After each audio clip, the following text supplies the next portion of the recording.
ഹണി റോസ് ബോച്ചയ്ക്കെതിരെ, അതായത് ബോബി ചെമ്മണ്ണൂരിനെതിരെ കൊടുത്ത കേസിൽ കാര്യങ്ങൾ കുറച്ച് കുരുക്കാവുന്നു എന്നാണ് മനസ്സിലാക്കാൻ സാധിക്കുന്നത്.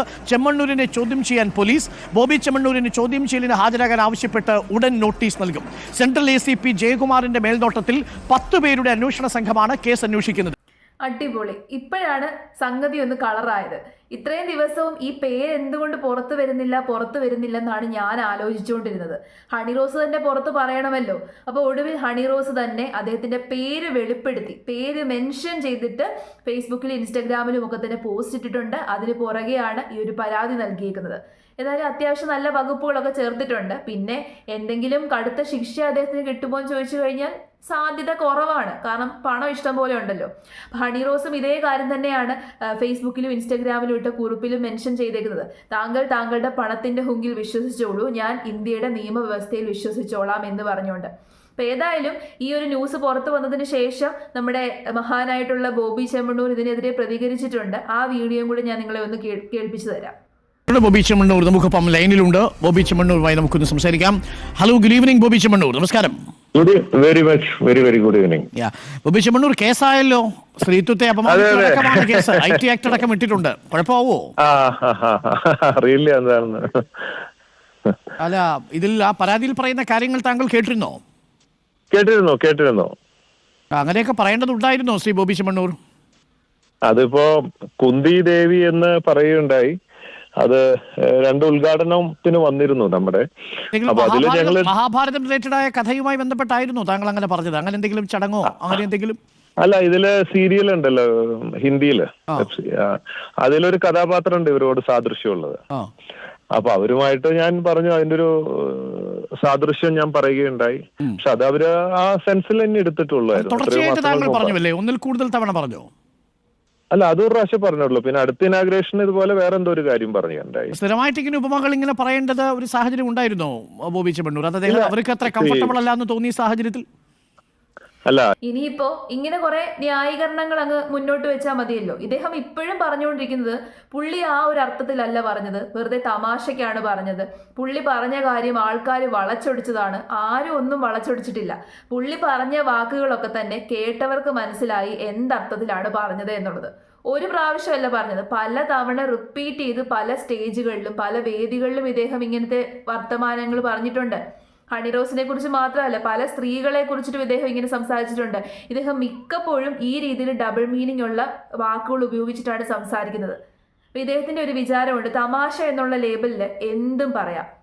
നിങ്ങൾ ശ്രദ്ധിച്ചിട്ടുണ്ടോ? പല കോമഡി സ്കിറ്റുകൾ നിങ്ങൾ കണ്ടിട്ടുണ്ടല്ലോ, ഒരുപാട് കോമഡി സ്കിറ്റുകൾ കണ്ടിട്ടുണ്ടാവും. മിക്ക കോമഡി സ്കിറ്റുകളിലും ഈ രീതിയിൽ ബോഡി ഷേമിങ് ചെയ്തുകൊണ്ട് ഡബിൾ മീനിങ് ഉള്ള തമാശകളാണ്. അപ്പൊ ഇവരുടെയൊക്കെ വിചാരം ഇത് തമാശയായിട്ട് ആൾക്കാർ എടുക്കുമെന്ന്. ഇത് പറയുന്നവർക്ക് മാത്രമായിരിക്കും തമാശ, പക്ഷെ അനുഭവിക്കുന്ന ആൾക്കാരെ സംബന്ധിച്ചിടത്തോളം അതൊരിക്കലും തമാശയല്ല. ഒരാളുടെ രൂപത്തെ വെച്ച്, ഒരാളുടെ ശരീരഘടനയെ വെച്ചിട്ട് അയാൾ തടിച്ചിരിക്കുന്നു, കൊഴുത്തിരിക്കുന്നു, അല്ലെന്നുണ്ടെങ്കിൽ അയാളുടെ നീളത്തെ വെച്ചിട്ട്, അയാളുടെ നിറത്തെ വെച്ച് ഈ രീതിയിൽ ഡബിൾ മീനിങ്ങോട് കൂടിയിട്ട് ഇത്തരത്തിലുള്ള ദ്വയാർത്ഥ പ്രയോഗങ്ങൾ ഉപയോഗിക്കുന്ന സമയത്ത് അത് കേൾക്കുന്ന ആൾക്ക് വളരെയധികം വേദനിപ്പിക്കുന്ന ഒരു കാര്യമാണ്. തമാശ ദ്വയാർത്ഥ പ്രയോഗങ്ങൾ ഉപയോഗിക്കാതെ തമാശ പറയാമല്ലോ, തീർച്ചയായിട്ടും പറയാം. അങ്ങനെ പറയുന്ന ഒരുപാട് കലാകാരന്മാരുണ്ട്. അതിലുള്ള ഒരുപാട് സ്കിറ്റുകൾ നമ്മൾ കണ്ടിട്ടുണ്ട്, ഒരു രീതിയിലുള്ള ദ്വയാർത്ഥ പ്രയോഗങ്ങൾ ഉപയോഗിക്കാത്ത കോമഡി സ്കിറ്റുകൾ. അപ്പൊ ഇദ്ദേഹം ഈ പറയുന്ന തമാശ എന്ന് പറയുന്നത് ഒരു രീതിയിൽ ന്യായീകരണമാകുന്നില്ല. അത് തമാശയല്ല, മനഃപൂർവ്വം പറയുന്നതാണ് ആൾക്കാരുടെ കയ്യടി കിട്ടാൻ വേണ്ടിയിട്ട്. ആൾക്കാരുടെ കയ്യടി കിട്ടാൻ വേണ്ടിയിട്ട് നിരന്തരം വഷളത്തരം പറയുക എന്നുള്ളത് ഇദ്ദേഹത്തിന്റെ സ്ഥിരം പരിപാടിയാണ്. അത് കേരളത്തിലുള്ള ഒട്ടുമിക്ക എല്ലാവർക്കും അറിയാം. ഇനിയും വന്നിരുന്ന് മീഡിയാസിന്റെ മുമ്പിൽ വന്ന് ന്യായീകരിച്ചിട്ട് യാതൊരു രീതിയിലുള്ള കാര്യമില്ല. മാപ്പ് പറയുന്നത് ഇപ്പോഴല്ല മാപ്പ് പറയണ്ടേ, ഒരു പരാതിയുമായിട്ട് ചെല്ലുമ്പോഴല്ല മാപ്പ് പറയേണ്ടത്. ഇതിനു മുമ്പ് ഇതൊരു വിവാദമായിരുന്നു. അദ്ദേഹം ഉപയോഗിച്ചിട്ടുള്ള ആ ഒരു വേർഡ്, കുന്തി ദേവി എന്ന് പറയുന്ന ഒരു വേർഡ് ഹണി റോസിനെ പരാമർശിച്ചുകൊണ്ട് അദ്ദേഹം ഉപയോഗിച്ചു. ആ ഒരു വേർഡ് വിവാദമായപ്പോൾ എല്ലാവരും അതെടുത്തിട്ട് റിയാക്ട് ചെയ്തതാണ്. അത് മോശമായി പോയി, അങ്ങനെ പറയാൻ പാടില്ല എന്ന് റിയാക്ട് ചെയ്തതാണ്. ആ സമയത്ത് അദ്ദേഹം എന്തുകൊണ്ട് മാപ്പ് പറഞ്ഞില്ല? ആ സമയത്ത് അദ്ദേഹം ന്യായീകരിക്കുവാണ്, ഞാൻ അങ്ങനെയല്ല ഉദ്ദേശിച്ചത്. അന്നേരം അദ്ദേഹം മാപ്പ് പറയണമായിരുന്നു. അദ്ദേഹത്തിന്റെ ഭാഗത്ത് തെറ്റില്ലായിരുന്നുണ്ടെങ്കിൽ അദ്ദേഹം അന്ന് പറയണമായിരുന്നു, ഞാൻ ആ ഒരു അർത്ഥത്തിലല്ല ഒരു വേർഡ് ഉപയോഗിച്ചത്, ആ വേർഡിൽ ഹണി റോസിന് എന്തെങ്കിലും വിഷമം ഉണ്ടായിട്ടുണ്ടെന്നുണ്ടെങ്കിൽ ഞാൻ മാപ്പ് ചോദിക്കുന്നുവെന്ന് ആ ഒരു സമയത്ത്, ഈ സംഭവം നടന്ന സമയത്ത് അദ്ദേഹം പറയണമായിരുന്നു. അങ്ങനെയാണെങ്കിൽ ഓക്കെ, സമ്മതിക്കാം, ജെനുവിനാണെന്ന് പറയാം, അദ്ദേഹത്തിന്റെ കയ്യിൽ നിന്ന് ഒരു മിസ്റ്റേക്ക് പറ്റിയതാണെന്ന്. പക്ഷെ അങ്ങനെയല്ല. ഇതേ കാര്യം തന്നെ റിപ്പീറ്റ് ചെയ്ത് പല വേദികളിലും പറഞ്ഞു. അത് എല്ലാവരും അങ്ങ് വലിയ പ്രശ്നമാക്കി, കുന്തിദേവി എന്നുള്ളൊരു വാക്ക് ഉപയോഗിച്ചപ്പോൾ എല്ലാവരും ഇത് പ്രശ്നമാക്കി എന്ന് പറഞ്ഞുകൊണ്ട് പിന്നെയും പല വേദികളിൽ അത് ഉപയോഗിച്ച് ഇദ്ദേഹം തന്നെ കയ്യടി വാങ്ങിച്ചു. ഇപ്പോഴും എനിക്ക് മനസ്സിലാക്കാൻ സാധിച്ചൊരു കാര്യമുണ്ട്, ബോബി ചെമ്മണ്ണൂരിനെ ന്യായീകരിക്കുന്നവരാണ് കൂടുതലും. അത് മലയാളികളുടെ ഒരു പൊതു സ്വഭാവമാണ്. സ്ത്രീകളെ ഏത് രീതിയിലും എന്തും പറയാം. കാരണം സ്ത്രീകൾക്കൊരു ഒരു സ്റ്റീരിയോ ടൈപ്പ് ഇവർ എഴുതി വെച്ചിട്ടുണ്ട് മലയാളികളുടെ ഉള്ളിൽ. ആ സ്റ്റീരിയോ ടൈപ്പിനുള്ളിൽ നിൽക്കണം സ്ത്രീ. ഇനി ആ സ്റ്റീരിയോ ടൈപ്പിനുള്ളിലാണ് സ്ത്രീ നിൽക്കുന്നതെങ്കിലും സ്ത്രീകൾക്ക് ഇതേപോലത്തെ അനുഭവങ്ങൾ നേരിടേണ്ടി വരും. ഹണിറോസിനെ കുറ്റം പറയുന്നവരാണ് കൂടുതലും. ഹണിറോസിന്റെ വസ്ത്രധാരണം ശരിയല്ല, പബ്ലിക്കിന്റെ മുമ്പിൽ ഇങ്ങനെയാണോ വരുന്നത്. എനിക്കിതുവരെ ഹണിറോസിന്റെ വസ്ത്രധാരണത്തിൽ വലിയ പ്രശ്നമൊന്നും തോന്നിയിട്ടില്ല. അത് അവരുടെ ചോയ്സാണ്. അവരൊരു ആക്ട്രസ് ആണ്. അവരെ വിളിക്കുന്ന ചടങ്ങുകളിലൊക്കെ തന്നെ അവർ പോകാറുണ്ട്. ഉദ്ഘാടനം എന്ന് പറയുന്നത് അതിനെന്താണ്, ഉദ്ഘാടനം ചെയ്യാൻ പോകുന്നതിന് എന്താണ് കുഴപ്പം? അവരെ സംബന്ധിച്ചിടത്തോളം അവരുടെ ശരീരം അട്രാക്റ്റീവായിട്ട് കാണിക്കുക, അല്ലെങ്കിൽ അവരുടെ ശരീരത്തിന് സ്യൂട്ടബിൾ ആയിട്ടുള്ള വസ്ത്രം ധരിക്കുക എന്നുള്ളത് അവരുടെ പേഴ്സണൽ ആയിട്ടുള്ള ചോയ്സാണ്. അപ്പോൾ പറയും അവരുടെ അത് പേഴ്സണൽ ആയിട്ടുള്ള ചോയ്സ് ആണെന്നുണ്ടെങ്കിൽ ഞങ്ങളുടെ ഫണ്ടമെന്റൽ റൈറ്റ് ആണ് അഭിപ്രായം പറയുക എന്നുള്ളത്. സത്യമാണ്, അഭിപ്രായം പറയുക എന്നുള്ളത് ഫണ്ടമെന്റൽ റൈറ്റ് തന്നെയാണ്. പക്ഷേ ഈ അഭിപ്രായം പറയുന്നത് റീസണബിൾ ആയിരിക്കണം. ഇത് ഹണിറോസും പറയുന്നുണ്ട്. മറ്റുള്ളവർക്ക് അഭിപ്രായം പറയാം, നെഗറ്റീവ് പറയാം, ഏത് രീതിയിലുള്ള അഭിപ്രായം പറയാം. ഓരോരുത്തരുടെ പേഴ്സ്പെക്റ്റീവ് ഡിഫറെൻ്റ് ആയിരിക്കും. അതിനനുസരിച്ചുള്ള അഭിപ്രായം പറയാം. പക്ഷേ ഈ അഭിപ്രായം എന്ന് പറയുന്നത് എക്സസീവ് ആവാൻ വേണ്ടിയിട്ട് പാടില്ല. ഒരാളെ വേദനിപ്പിക്കുന്ന രീതിയിലാവാൻ വേണ്ടി പാടില്ല. അതിനാണ് ഈ റീസണബിൾ റെസ്ട്രിക്ഷൻ എന്ന് പറയുന്നത്. നമ്മുടെ ഫണ്ടമെന്റൽ റൈറ്റിൽ റീസണബിൾ റെസ്ട്രിക്ഷൻസ് വരണം. ഫണ്ടമെന്റൽ റൈറ്റ് എന്ന് പറഞ്ഞുകൊണ്ട് ഒരു പേര് ഉപയോഗിച്ചുകൊണ്ട് എന്ത് വൃത്തികേടും ആരെക്കുറിച്ചും പറയാമെന്നുള്ളൊരു ധാരണ മലയാളികൾക്ക് പൊതുവേ ഉണ്ട്. മലയാളികളുടെ വിചാരം അത് തങ്ങളുടെ അഭിപ്രായ സ്വാതന്ത്ര്യമാണ്. പ്രത്യേകിച്ച് സ്ത്രീകൾക്കാണ് ഇത് ഏറ്റവും കൂടുതൽ നേരിടേണ്ടി വരുന്നത്. ഹൈ ലിറ്ററസി റേറ്റഡ് ആണെന്നാണ് പറയുന്നത്. ഒരു കാര്യമില്ല, ഒരു പ്രയോജനവും ഇല്ല. കഴിഞ്ഞ ദിവസം ഞാൻ ഇൻസ്റ്റാഗ്രാമിൽ ഇങ്ങനെ സ്ക്രോൾ ചെയ്തുകൊണ്ടിരുന്ന സമയത്ത് ഒരു റീല് കണ്ടു. അതിനകത്തൊരു മലയാളി പെൺകുട്ടിയാണ്. അവർ പറയുന്നത് അവരുടെ ഒരു ജർമ്മൻ ഫ്രണ്ട് ഇന്ത്യയിലേക്ക് സോളോ ട്രിപ്പ് വന്നു. അപ്പോൾ ഈ സോളോ ട്രിപ്പ് വന്നപ്പോൾ ഈ ജർമ്മൻ ഫ്രണ്ടിനോട് ഈ മലയാളി കുട്ടി പറഞ്ഞു, കേരളത്തിലും കൂടി ഒന്ന് പോകണം, കേരളം വളരെ മനോഹരമായിട്ടുള്ള പ്ലേസ് ആണ്, ഇന്ത്യ കാണാൻ പോകുമ്പോൾ ഉറപ്പായിട്ടും കേരളവും കൂടി പോയി വിസിറ്റ് ചെയ്യണമെന്ന് ഈ ജർമ്മൻ ഫ്രണ്ടിനോട് പറഞ്ഞു.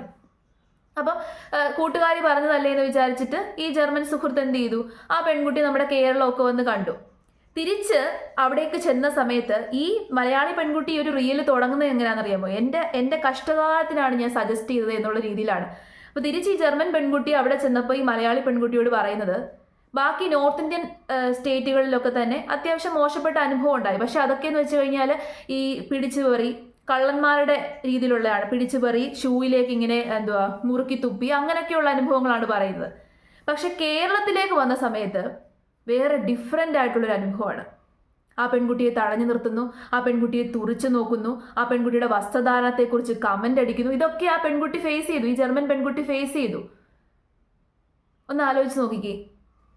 അപ്പം ഈ മലയാളി പെൺകുട്ടി ചോദിക്കുന്നത് ഇനി പർദ്ദ ഇട്ട് നടക്കണോ? അതായത് ജർമ്മനിയിൽ നിന്ന് വന്നിട്ടുള്ള ഒരു പെൺകുട്ടിയാണ്. ഇവിടുത്തെ ക്ലൈമറ്റ് എന്ന് പറയുന്നത് ഒട്ടും സ്യൂട്ടബിൾ ആയിരിക്കില്ല, നല്ല ചൂടായിരിക്കും. അപ്പോൾ അവർക്ക് എന്തായാലും ഫുൾ കവർ ചെയ്തിട്ട് ഡ്രസ്സ് ഇട്ടുകൊണ്ട് നടക്കാൻ വേണ്ടിയിട്ട് പറ്റത്തില്ല. അവരുടെ വസ്ത്രധാരണമായിരിക്കും അവർ ഉപയോഗിക്കുന്നത്. അവരെ റെസ്പെക്റ്റോടുകൂടി കാണാതെ, നമ്മുടെ നാട്ടിൽ വന്നൊരു ടൂറിസ്റ്റ് ആണ് എന്നുള്ളൊരു മാന്യത പോലും അവർക്ക് കൊടുക്കാതെ ഈ രീതിയിൽ മോശപ്പെട്ട രീതിയിലാണ് ആ പെൺകുട്ടിയോട് പെരുമാറിയത്. ഇനി ജീവിതത്തിൽ കേരളത്തിലേക്ക് വരത്തില്ലെന്നുള്ള രീതിയിലാണ് ആ പെൺകുട്ടി തിരിച്ചു പോയത്. ഒന്ന് ആലോചിച്ച് നോക്കിക്കേ. അപ്പം കേരളം വന്ന് കാണ്, കേരളം വളരെ മനോഹരമായിട്ടുള്ളൊരു പ്ലേസ് ആണ് എന്ന് പറഞ്ഞ് സജസ്റ്റ് ചെയ്ത ആ മലയാളി പെൺകുട്ടി ആരായി? അവളും അപമാനിക്കപ്പെട്ടു. മലയാളികൾക്ക് ഹൈ ലിറ്ററസി റേറ്റ്. എന്ത് ലിറ്ററസി റേറ്റ്, എന്ത് വിവരവും വിദ്യാഭ്യാസവുമാണ് മലയാളികൾക്കുള്ളത്? സ്ത്രീകളെ അപമാനിക്കുന്നതിലും സ്ത്രീകളെ ഏത് രീതിയിലുള്ള മോശ വാക്ക് ഉപയോഗിക്കുന്നതും ന്യായീകരിക്കുന്നവരാണ് മലയാളികൾ.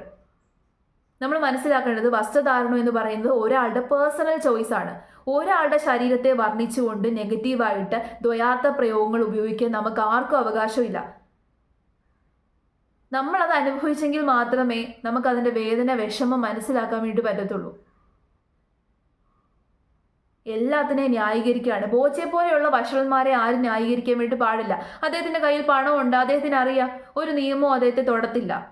ഇപ്പം ഹണിറോസ് ആയതുകൊണ്ടാണ് ഇത്രയെങ്കിലും ഒരു ഇതുണ്ടായത്. ഇല്ലെന്നുണ്ടെങ്കിൽ വല്ലതും ഉണ്ടാവുമോ? വാർത്തയാകുമോ? ഒന്നും ആവത്തില്ല.